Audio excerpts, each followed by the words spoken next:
Hello guys, कैसे हो आप सभी लोग। Welcome to my new video. तो गाइस, जैसे कि आपने मेरा लास्ट वाला इंट्रोडक्शन का वीडियो देखा होगा, हम अपनी एक ट्रेडिंग जर्नी स्टार्ट करने जा रहे हैं जो कि क्रिप्टो ट्रेडिंग की है। और मैंने आपको बताया है कि मैं डेल्टा एक्सचेंज ये एप्लीकेशन यूज करता हूँ। और आज का ये जो अपना वीडियो होने वाला है ना, ये बहुत ही मतलब जो बेसिक में से बेसिक पॉइंट है ना, वो मैं आपके साथ शेयर करने जा रहा हूँ। और गाइज, यहाँ पर आप लोग देख सकते हो, अभी हम है ना सबसे पहले स्क्रीन के ऊपर चल देते हैं। और यहाँ पर आप लोग देख सकते हो मेरे डेस्कटॉप है। मैं इसको है ना सबसे पहले फुल स्क्रीन करता हूँ, थोड़ा ब्राइटनेस बढ़ा देता हूँ। और यहाँ पर आप लोग देख सकते हो, मैं आप लोगों के साथ आज का अपना जो वीडियो क्या रहने वाला है कि यहाँ पर जितना भी आइकॉन्स आपको दिख रहे हैं ना, मैं आज आपको सारे के सारे एकदम बारीक से बारीक डिटेल्स में समझाने वाला हूँ कि किसका मतलब क्या होता है। क्योंकि देखो, बहुत सारे बंदे ऐसे हैं जिनको है ना मतलब ये बेसिक चीजें भी पता नहीं होती। तो ये वीडियो हमारा सिर्फ उनके लिए है कि मतलब देखो, यहाँ पर बाय लॉन्ग सेल शॉर्ट, और फिर ये है ना हम यहाँ से बाइंग सेलिंग कैसे कर सकते हैं। फिर ये इंडिकेटर, टाइम फ्रेम, बाकी सब सब चीजें हम इस वीडियो में सीखने वाले। तो चलो गाइज, ज्यादा टाइम वेस्ट नहीं करते, अपना वीडियो हम स्टार्ट कर लेते हैं। तो ओके गाइज, देखो सबसे पहले क्या है, यहाँ पर आप लोग देख सकते हो स्क्रीन पर है ना 15 मिनट का टाइम फ्रेम चल रहा है, और ये इथेरियम का चार्ट है। और यहाँ पर आप लोग देख सकते हो, आपको सिर्फ है ना प्राइस एक्शन दिख रहा होगा, सिर्फ अपना कैंडल स्टिक है, बाकी मैंने सब हटा दिया, यहाँ पर स्क्रीन में से हटा दिया है। अभी आप लोगों को मैं क्या कर लेता हूँ, ये जो लेफ्ट वाले आइकॉन है ना, इनका मतलब समझाता हूँ। क्योंकि बहुत सारे बंदों को है ना इसका मतलब ही पता नहीं होता कि ये इसका मतलब है क्या।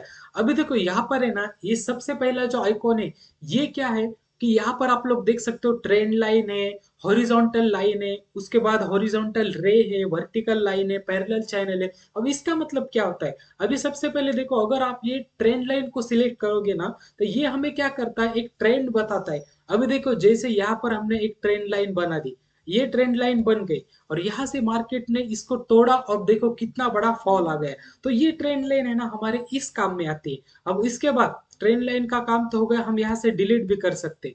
अब इसके बाद है ना हमारा दूसरा जो यूज में आता है, वो सबसे इंपॉर्टेंट है हॉरिजॉन्टल लाइन। क्योंकि इसे हम एज ए सपोर्ट की तरह का ये काम करता है। अब देखो, यहाँ पर दो बार मार्केट आया है, देखो सबसे पहले जो सबसे नीचे है ना, यहाँ पर अगर हम टच करेंगे, तो देखो ये मतलब इससे हमें क्या समझ में आता है, ये हमारा सपोर्ट है। यहाँ पर जब भी मार्केट आएगा, एक तो इसको तोड़ के बहुत नीचे जाएगा, या फिर रिवर्सल जाएगा।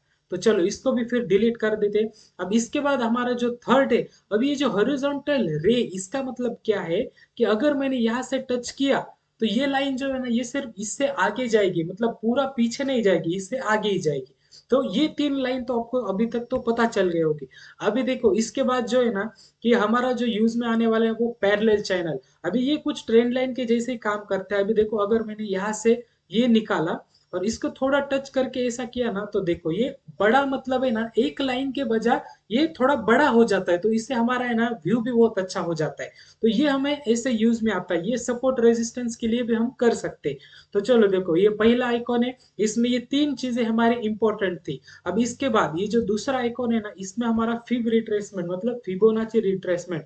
अभी ये हाई से इसको लो लो पर अगर हम पकड़ेंगे, तो ये फिबोनाची का ये टूल है, ये हमारे काम का आएगा। लेकिन अभी डिटेल्स में इसे नहीं समझेंगे, ये हम बाद में समझ लेंगे कि इसका मतलब क्या होता है। बस मैं आप लोगों को है ना ये बता रहा हूँ कि कौन से ऑप्शन किस काम का है। और ये जो थर्ड वाला ऑप्शन है ना, देखो यहाँ पर लॉन्ग पोजीशन, शॉर्ट पोजीशन, मतलब अभी जब भी एक इमेजिन करते, हमने ना यहाँ पर है ना एक लॉन्ग पोजीशन हमने की। अब देखो, यहाँ पर अगर मैंने ये किया, और मेरा स्टॉप लॉस यहाँ पर का था, और मेरा अगर टारगेट ये मैंने एक्सपेक्टेड किया, तो ये अभी है ना हम ऐसा लॉन्ग पोजीशन कर सकते। और इसके बाद सीधा इसका उल्टा, अगर हमने जब भी सेल साइड का ट्रेड लिया, अभी अगर इमेजिन करो इस कैंडल पर मैंने सेल का ही किया, यहाँ पर मेरा स्टॉप लॉस था, और मेरा 1:2 का मैंने टारगेट एक्सपेक्टेड किया, तो ये हम नीचे के साइड में है ना ये टूल हम लगा सकते हैं। तो आप लोगों को आई होप यहाँ तक तो समझ में आ चुका होगा। अब इसके नीचे क्या है, ये देखो, यहाँ पर हमें ब्रश मिलेगा, मतलब आपको अगर कुछ भी ड्राइंग वगैरह कुछ करना है, तो आपको ये ब्रश का ऑप्शन भी मिल जाता है। और सबसे इंपॉर्टेंट ये देखो, ये रेक्टेंगल, मतलब जब भी हमें ना एक सपोर्ट निकालना नहीं है, और हमें मल्टीपल सपोर्ट निकालना है, जैसे यहाँ पर देखो, यहाँ पर है ना ये हम एक ऐसा एक ये बना सकते हैं, एक रेक्टेंगल बना सकते हैं, जिससे कि हमें ना थोड़ा हमारा व्यू और भी क्लियर हो सकता है। तो ये रेक्टेंगल इस काम में आता है। और इसके बाद फिर ये सर्कल वगैरह आप खुद से भी वो जाके चेक कर सकते हो, ये बाकी की चीजें क्या है। और ये हो गया। और ये जो है मेजरमेंट का टेप है, मतलब यहाँ से हम देख सकते हैं कि मार्केट कितना ऊपर गया, कितने नीचे आया, ये सब चीजें यहाँ पर हमें समझ में आएगी। तो चलो गाइस देखो, यहाँ तक तो सब कुछ हमें समझ में आ गया। अब देखो ये लेफ्ट वाला पार्ट जो था ना, वो सब हमें क्लियर हो गया। अब यहाँ पर टाइम फ्रेम की बात करते हैं। ये जो 15 मिनट आपको दिख रहा है ना, यहाँ पर हमारा टाइम फ्रेम है। देखो हम 1 मिनट भी लगा सकते हैं, उसके बाद 5 मिनट टाइम फ्रेम पर आप अच्छा ट्रेड करोगे तो 5 मिनट भी ठीक है। और अगर हमें बड़ा व्यू देखना है तो हम 1 आवर टाइम फ्रेम पर भी जाकर देख सकते हैं। यहाँ पर आप लोग देख सकते हो 1 घंटे के चार्ट पर कुछ ऐसा अभी हमें दिख रहा है। तो ये टाइम फ्रेम है। और इसके साइड में ये जो है ना, एक कैंडल से अभी यहाँ पर देखो, आप बार्स करोगे तो ऐसा दिखेगा। फिर उसके बाद मतलब ये कुछ खास काम का नहीं है हमारे, लेकिन हमें यहाँ पर सिर्फ कैंडल्स रखना है क्योंकि हमारे कैंडल्स ही सबसे बेस्ट काम में आते हैं। अब इसके बाद इंडिकेटर का ऑप्शन यहाँ पर है। जैसे कि देखो मैंने यहाँ पर ज्यादा कुछ नहीं, सिर्फ ईएमए लगाया हुआ है। यहाँ पर देखो 9 ईएमए है, उसके बाद 15 ईएमए है और एक 200 ईएमए है।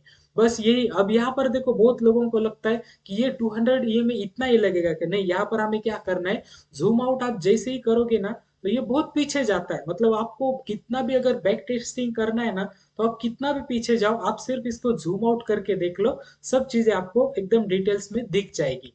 अब यहाँ पर देखो फिर से है ना, हम हमें अगर ये अगर हमें हाइड करना है तो यहाँ पर देखो हाइड के ऑप्शन भी है। यहाँ पर मैंने सारे इंडिकेटर्स अभी हाइड कर दिए। और भी आपको अगर RSI सुपर ट्रेंड जो भी लगाना है आप यहाँ पर से लगा सकते हो। तो चलो गाइज यहाँ तक तो देखो, ये लेफ्ट साइड वाला ऑप्शन और ये सब चीजें तो कवर हो चुकी है। अब हमें क्या देखना है, नेक्स्ट पार्ट हमें क्या देखना है कि देखो यहाँ पर है ना, ये ETH USD मतलब इथेरियम का चार्ट है। यहाँ पर आप लोगों को देखेगा, देखो बिटकॉइन है, इथेरियम, सोलाना है, XRP है, मतलब ये कॉइन्स है। यहाँ पर आप इनको टच करके ट्रेड कर सकते हो। अभी अगर मैंने बिटकॉइन को टच किया तो देखो बिटकॉइन का चार्ट मेरे सामने ओपन हो गया है। लेकिन गाइज मैं ज्यादातर है ना इथेरियम में ही करता हूँ ट्रेड। क्यों करता हूँ वो आने वाले वीडियो में मैं आप लोगों को बताऊंगा कि इथेरियम में क्यों करता हूँ। उसके बाद देखो यहाँ पर मार्केट, फ्यूचर्स में हमें ट्रेड करना है, हमेशा याद रखना। आप ऑप्शंस में भी कर सकते हो, लेकिन गाइस फ्यूचर्स में ट्रेड करना सबसे बेस्ट चीज है डेल्टा एक्सचेंज में। अब यहाँ पर देखो ये सब हो गया। ओके, और ये जो ऑप्शन है एल्गो हब, यहाँ पर वो एल्गो ट्रेडिंग होती है। और फिर ये डेमो ट्रेडिंग आप कर सकते हो, ये सब चीजें के ये ऑप्शन है। और यहाँ से आप ऐड फंड भी कर सकते हो आपके अकाउंट में। ये जो चीज है ना, ये देखो ये मेन आइसोलेटेड, ये आपको दिख रहा है ना, इसका मतलब क्या है, यहाँ पर आइसोलेट, मेन आइसोलेटेड ये ऑप्शन रखना है। क्योंकि अगर देखो यहाँ पर ये ऑप्शन नहीं रहेगा तो क्या होता है, अगर मान के चलो आपके अकाउंट पर 10,000 रुपए है और उस 10,000 में से आपने एक ट्रेड लिया और स्टॉप लॉस लगाया 2,000 का, तो ये अगर आइसोलेटेड का ऑप्शन है तो आपके 2,000 ही कट हो गए और 8,000 बचेंगे। लेकिन ये ऑप्शन आपका एक्टिवेट नहीं है, तो वो आपके पूरे के पूरे 10,000 भी खत्म हो जाएंगे, लेकिन ये ब्रोकर आपका ट्रेड एग्जिट नहीं करेगा। तो इसलिए हमेशा ये आइसोलेटेड के ऊपर ही अपना रहना चाहिए। उसके बाद ये बैलेंस का कुछ तो ऑप्शन रहता है यहाँ पर। बाकी ये सेटिंग है। बाकी यहाँ पर अगर आपको नाइट मोड नहीं चाहिए, डे मोड चाहिए, तो यहाँ पर देखो थीम पूरी चेंज हो जाती है। लेकिन ये बहुत ही वाइट होता है और आंखों के लिए प्रॉब्लम होती है, इस वजह से अभी मैं ज्यादा तो नाइट विजन में ही कंफर्टेबल हूँ। तो यहाँ पर आप लोग देख सकते हो ये सब सारी चीजें। अब यहाँ पर आप लोग देख सकते हो ये ऑर्डर बुक वगैरह, इसमें ज्यादा ध्यान मत दो क्योंकि ये सारे आंकड़े देख के दिमाग हिल जाएगा। तो वो ध्यान देने की कुछ जरूरत भी नहीं है और वो अपने कुछ काम का भी नहीं है। अब यहाँ पर देखो, अगर आपको यहाँ पर ट्रेड करना है तो ये एक है बाय लॉन्ग, एक है सेल शॉर्ट। हम दोनों भी, अगर हमें सेल करना है तो यहाँ पर करेंगे, बाय करना है तो यहाँ पर करेंगे। अब देखो यहाँ पर आप लेवरेज का ऑप्शन आपको दिया है। लेवरेज आप 50% का ले सकते हो, 100% का भी ले सकते हो लेवरेज। वो आपके हिसाब के, वो आप कैसे कंफर्टेबल है उसके ऊपर आप लेवरेज लेकर ट्रेड कर सकते हो। यहाँ पर लॉट साइज है, मतलब एक लो, उसके बाद आप 10 लो, 100 लो, 1,000 लो, कितना भी लो, आपकी मर्जी, आपको जितना ट्रेड करना है उतना आप कर सकते हो। अब उसके बाद देखो लेवरेज हो गया, लॉट साइज हो गया, यहाँ पर हमें फंड भी दिखाता है कि कितना है क्या है। यहाँ पर एक देखो फिर लास्ट में स्कैल्पर ऑफर है। मतलब अगर आप कौन सा भी एक ट्रेड लेते हो और 15 मिनट के अंदर एग्जिट करते हो तो जो ट्रेडिंग फीस आपको लगेगी ना, वो आई थिंक है ना 50% आप सेव कर सकते हो। मतलब अगर आपको 4 रुपए ट्रेडिंग फी लगेगी तो इस स्कैल्पर ऑफर में सिर्फ 2 ही रुपए आपको देना पड़ेगा, 4 रुपए नहीं देना पड़ेगा। तो ये सब था ना, मतलब बेसिक ओवरऑल आपको मैंने अभी दिखाया। अब गाइस इसके बाद का जो वीडियो आएगा ना मेरा, वहां पर मैं आप लोगों को लाइव मतलब है ना दिखाऊंगा कि स्टॉप लॉस कैसे लगाते हैं, ट्रेड लेकर दिखाऊंगा कि टारगेट कैसे लगाना है, स्टॉप लॉस कैसे लगाना है, और हमारी ट्रेडिंग फी कितनी लगती है, ये सब चीजें मैं आप लोगों को दिखाऊंगा। और बिटकॉइन में ट्रेड करना चाहिए या इथेरियम में ट्रेड करना चाहिए। और आपको तो मैंने बताया कि मैं सिर्फ 0.01 लॉट से ही ट्रेड करता हूँ स्टार्टिंग के फेज में। बाकी आगे चलकर हम बढ़ेंगे, मेरी जो स्ट्रेटेजी है वो सब मैं आप लोगों के साथ आगे वाली वीडियो में शेयर करूंगा। तो गाइज आई होप आपको ये बेसिक वीडियो कैसा लगा, आप मुझे कमेंट सेक्शन में जरूर से बताना। अगर आपको थोड़ा भी ये वीडियो पसंद आया होगा तो वीडियो को एक लाइक कर देना, चैनल पर नहीं हो तो चैनल सब्सक्राइब कर देना। तो चलो गाइज मिलते हैं जल्दी नेक्स्ट वीडियो में, तब तक के लिए बाय बाय।